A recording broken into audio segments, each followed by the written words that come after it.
Novo dono do Cruzeiro, Pedrinho BH, quer Gabigol na Raposa em 2025. Vídeo de hoje do canal do Nicola traz mais detalhes dessa história e fala sobre outro voo da alegria no Corinthians. Muita gente que nada tem a ver com a delegação de futebol embarcou rumo a Natal, onde o Timão enfrenta nessa quarta-feira o América pela Copa do Brasil. Quero te contar que a lesão de Pablo Maia é grave e vai tirá-lo da Copa América. O tricolor já tinha informação de que ele seria convocado por Dorival Júnior. Bora te atualizar também sobre Di Maria, que tomou uma decisão super importante sobre seu futuro.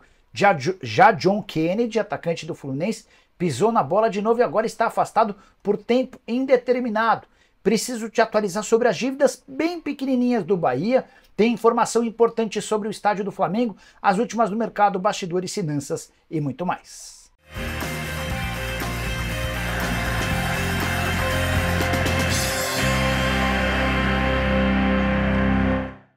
Fala aí pessoal, eu sou Jorge Nicola, bem-vindos a mais um vídeo do canal, sempre bom ter vocês por aqui, sem perder tempo. Só queria pedir para deixarem like, para se inscreverem no canal e ativarem todas as notificações. Se puder comentar sobre o assunto que quiser, é sempre super bem-vindo também, beleza? Bora contar que todo esse conteúdo é um oferecimento de 1xBet, a mais antiga parceira do canal do Nicola. Tô colocando na tela jogos da noite dessa terça-feira pela Copa do Brasil com os meus palpites. Tem, por exemplo, Bahia e Criciúma, vou de vitória do Bahia. Operário do Paraná contra o Grêmio, vou de empate ou vitória do Grêmio mesmo fora de casa.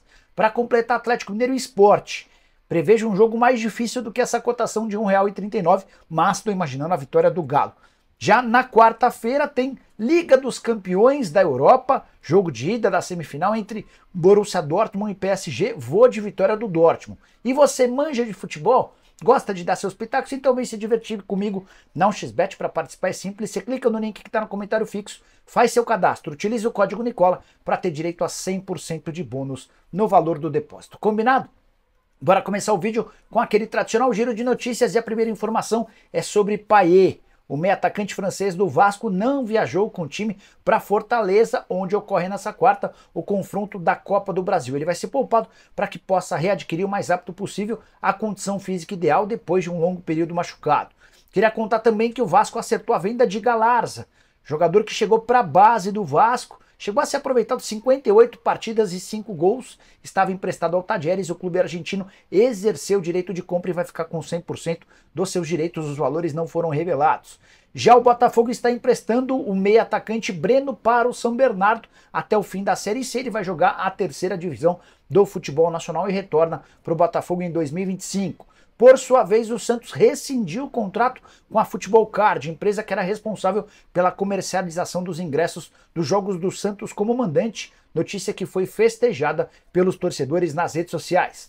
Para fechar o giro de notícias, queria contar que Fábio Carille vai ter as voltas de William Bigode e Sandri para o próximo jogo contra o Guarani, válido pela terceira rodada da Série B. A dupla estava machucada e perdeu as últimas partidas. Quero te contar agora sobre o estádio do Flamengo. Rodolfo Landim, em entrevista ao GE, concedeu mais novidades sobre esse projeto. Você vai lembrar que lá atrás a ideia do Flamengo era construir um estádio para 100 mil pessoas.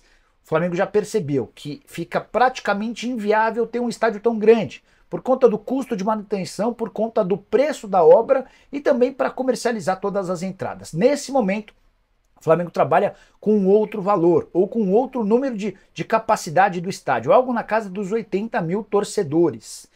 E outro detalhe importante desse projeto rubro-negro, a ideia é ter uma arena vertical, ou seja, aquela bem típica caldeirão, um típico caldeirão, para fazer com que o Flamengo se sinta muito confortável dentro de casa e o oposto para o time visitante. Ainda de acordo com o presidente Rodolfo Landim, a ideia é comprar o terreno onde o Flamengo pretende construir o seu próximo estádio até o mês de dezembro. O gasômetro segue sendo o favorito. Região no centro da cidade do Rio de Janeiro, a prefeitura já deu ok para a construção desse estádio, falta um acordo entre a Caixa e o Flamengo, a Caixa é dona do terreno, o Flamengo tenta convencer a Caixa a vender por algo na casa dos 250 milhões de reais, a pedida da Caixa tem gerado na casa dos 400 milhões. A última sobre esse estádio, o Landim promete que vai haver um setor popular com ingressos bem mais baratos do que no restante do estádio, para que torcedores com menor poder aquisitivo também possam frequentar a arena. Bora falar agora sobre o Bahia com dívida praticamente zero. O tricolor, graças ao aporte financeiro, o suporte do Grupo City, conseguiu reduzir em 86% a sua dívida na temporada passada. Essa era uma das ideias, uma das promessas do Grupo City quando da aquisição do clube. Só para contar que em março de 2023, o Bahia tinha uma dívida de 301 milhões de reais. O Bahia vira a temporada de 23 para 24 com apenas 43 milhões de reais de dívida. Foram quitados nesses 10 meses 258 milhões de reais em pendências. O Grupo City se comprometeu a investir 1 bilhão de reais em 15 anos, 500 milhões em reforços, 300 milhões para pagamento de dívidas e outros 200 milhões em infraestrutura, base e capital de giro. Com esses 43 milhões de reais, o Bahia passa a figurar naquele rol dos clubes que têm dívidas muito pequenas diante da capacidade de arrecadação. Mais ou menos como na situação do Flamengo, que deve 48 milhões de reais. A situação do Fla é ainda mais confortável, né? Porque embora a dívida seja um pouco maior, a capacidade de arrecadação do rubro-negro é muito superior ao do Bahia, mas são dois clubes financeiramente extremamente saudáveis. Você, o que pensa sobre esses números? Use espaço para comentário, estou curioso para saber a sua opinião, beleza? Hora de falar sobre John Kennedy. O atacante do Fluminense foi afastado de vez nesta terça-feira. Só para recapitular todos os últimos episódios. John Kennedy e outros 3 atletas, o Alexander, o Cauã Elias e o Arthur, fizeram uma festa no hotel onde o Fernando Diniz se hospeda, onde ele mora. E essa festa aconteceu na véspera do jogo contra o Vasco. Festa com presença de mulheres, o pessoal do hotel reclamou, a informação chegou aos ouvidos da diretoria do Fluminense, que decidiu afastar os jogadores por uma semana. O Alexander, o Cauã Elias e o Arthur se comportaram bem e foram reintegrados nessa segunda-feira. Já o John Kennedy foi visto na balada na quinta-feira e faltou ao treino no domingo. Apesar de tudo isso, ele foi integrado com o restante do elenco nessa segunda-feira, mas nessa terça-feira se reapresentou com 1h20 de atraso. Aí a paciência do Fluminense foi por espaço e ele foi comunicado que está afastado por tempo indeterminado. Ninguém sabe ao certo o que fazer com o autor do gol que valeu o título da Libertadores da América, alguém com enorme potencial, mas que se perdeu de novo no mundo extracampo. Jogador que convive com dificuldades extracampo há bastante tempo. Na temporada passada parecia bem mais comprometido, especialmente depois do empréstimo para a Ferroviária. Ele volta ao Fluminense, é muito útil no restante do ano de 2023. Em 2024 a cabecinha foi para o espaço e o Fluminense não tem a mínima ideia do que fazer com o jogador. Quero falar agora sobre Di Maria, que tomou uma decisão importante. Eu já havia acenado com essa possibilidade de o Di Maria descartar seu retorno para o Rosário Central.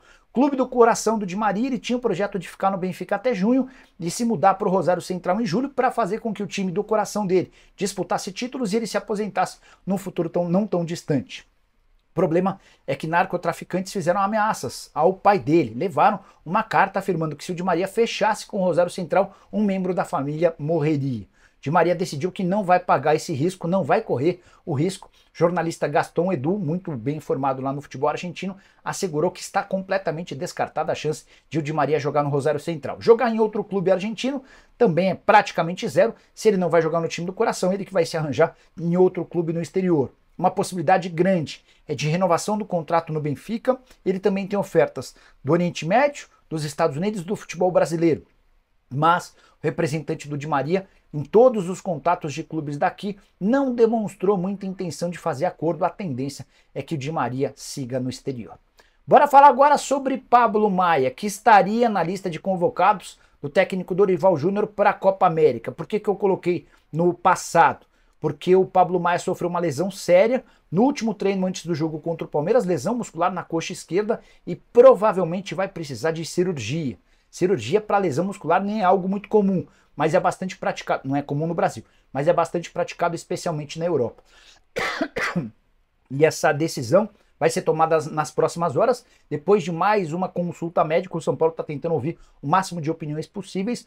A preocupação é em não fazer a cirurgia e demandar um tempo muito grande para recuperação e ainda sem a certeza de que o Pablo Maia possa voltar em boas condições. O que é certo é que ele não vai conseguir jogar a Copa América marcada para metade do ano. O tricolor já havia recebido a informação do Dorival Júnior de que o Pablo Maia faria parte dessa lista de atletas da seleção. Dessa maneira, o tricolor busca um substituto para o Pablo Maia enquanto ele se recupera de lesão e o Dorival Júnior já pode começar a pensar em outras alternativas para a disputa da competição na metade do ano. Só para completar, eu já havia contado para vocês pela manhã que Jackson Mendes, volante equatoriano que pertence ao São Paulo e está emprestado ao Elche, vai conversar nos próximos dias com Luiz Ubeldia. Se o técnico argentino recém-chegado ao São Paulo entender que o Mendes será útil, ele certamente terá a oportunidade de voltar ao São Paulo. Mas não se descarta também que o tricolor busque no mercado boas alternativas. Além de perder a Copa América, o Pablo Maia também deve ficar sem alguma convocação, ou melhor, deve desperdiçar a chance de ser negociado com clubes de fora. Ele era hoje um dos mais visados do elenco do tricolor. Saideira sobre o São Paulo, Wellington saiu machucado do clássico contra o Palmeiras. Lesão não preocupa, já passou a não sentir tantas dores e deve ficar à disposição para o confronto contra o Águia de Marabá no Mangueirão, jogo válido pela terceira fase da Copa do Brasil. Hora de falar sobre o Cruzeiro, que com Pedrinho BH vai às compras. Nessa terça-feira, em participação no programa Os Donos da Bola, Marcelo Moreno, ex-atacante do Cruzeiro e alguém muito próximo ao Pedrinho BH, afirmou que a Raposa tem a intenção de contratar Gabigol. Só para lembrar que alguns dias atrás, o Marcelo Moreno surpreendeu a todos quando falou na Rádio 98 que Pedrinho BH seria em breve o novo dono do Cruzeiro. No primeiro momento, muita gente até desconfiou, isso acabou se confirmando, então dá para dizer que a relação de proximidade do Marcelo Moreno com o Pedrinho BH lhe garante informações privilegiadas. E o Marcelo Moreno afirmou no programa do Neto nessa terça-feira que existe uma chance real de o Gabigol se tornar reforço do Cruzeiro. Atleta que pertence ao Flamengo, tem contrato até dezembro e a partir de julho pode assinar um pré-contrato. Pedrinho BH até chegou a responder sobre a chance do Gabigol e disse, abre aspas, quem dera se dessemos conta de trazer o Gabigol. É um sonho nosso, mas não damos conta não. Fecha aspas. Será que não, Pedrinho? Alguém com uma fortuna estimada entre 9 e 10 milhões de euros, perdão, entre 9 e 10 bilhões de reais, certamente tem capacidade para contratar o Gabigol. Vamos acompanhar de perto essa história. Só para completar sobre o Cruzeiro, nessa terça-feira vai haver a votação das contas da temporada passada e Paulo Pelaipe, que brilhou como gerente de futebol do Flamengo, é o novo gerente de futebol do Cruzeiro. Vai formar a dupla com Alexandre Matos. Ah, só mais uma sobre Gabigol. Ele voltou aos treinos nessa terça-feira lá no Flamengo, tá? Notícia super importante, havia sido liberado pela Corte Arbitral do Esporte na madrugada de terça-feira, nas primeiras horas dessa terça-feira.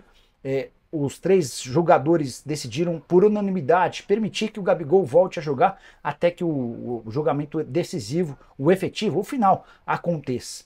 E o Gabigol voltou a treinar no Ninho do Urubu, foi recepcionado por atletas, por funcionários. Deu para perceber que ele até se emocionou. O Gabigol pode ser a novidade do Flamengo pro confronto contra o Amazonas, marcado para essa quarta Copa do Brasil, lá no Maracanã. Quero fechar o vídeo para contar uma informação exclusiva. De novo, Augusto Melo, presidente do Corinthians, promoveu um voo da alegria. O que é o voo da alegria? É quando ele leva na delegação várias pessoas que nada tem a ver com o elenco. Amigos, sócios, conselheiros, diretores, um verdadeiro voo, uma comitiva de pessoas que não estão relacionadas ao futebol.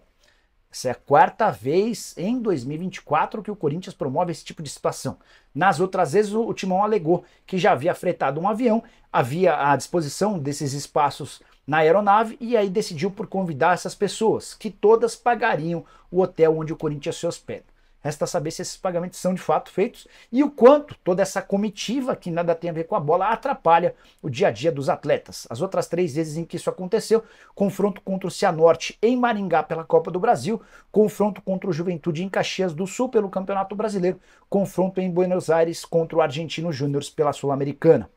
Um jogador do Corinthians chegou a dizer o seguinte sobre a presença de muita gente no voo que levou o time até Natal. O Corinthians enfrenta nessa quarta-feira o América pela Copa do Brasil. Abre aspas, estamos no fundo do poço. Ou muda, ou vamos virar a portuguesa, fecha aspas. Só não gostei dessa parte da Lusa, né? Poxa, sobrou para nós e não temos nada a ver com a história. E aí só mais um bastidor ainda sobre esse tema, o Ninja, que era uma figura muito conhecida por ameaçar jogadores, cara extremamente exigente, que cobrava, viajou com o elenco, viajou nessa comitiva.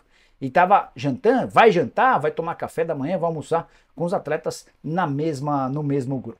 Só para arrematar sobre o Timão, Carlos Miguel deve seguir como titular para esse confronto contra o América. Corinthians que não conseguiu pagar toda a parcela do financiamento do estádio. Essa parcela venceu no mês de março, pagamento de 20 milhões de reais à Caixa. O Corinthians pagou 17 milhões e atrasou outros 3 milhões, promete fazer essa quitação até o mês de maio. O problema é que em junho já vence outra parcela e o Corinthians dificilmente vai ter grana para fazer essa quitação no tempo certo. Curtiu o vídeo? Deixa like, se inscreve no canal, nos encontramos 7 horas tem like. Abraço, tchau!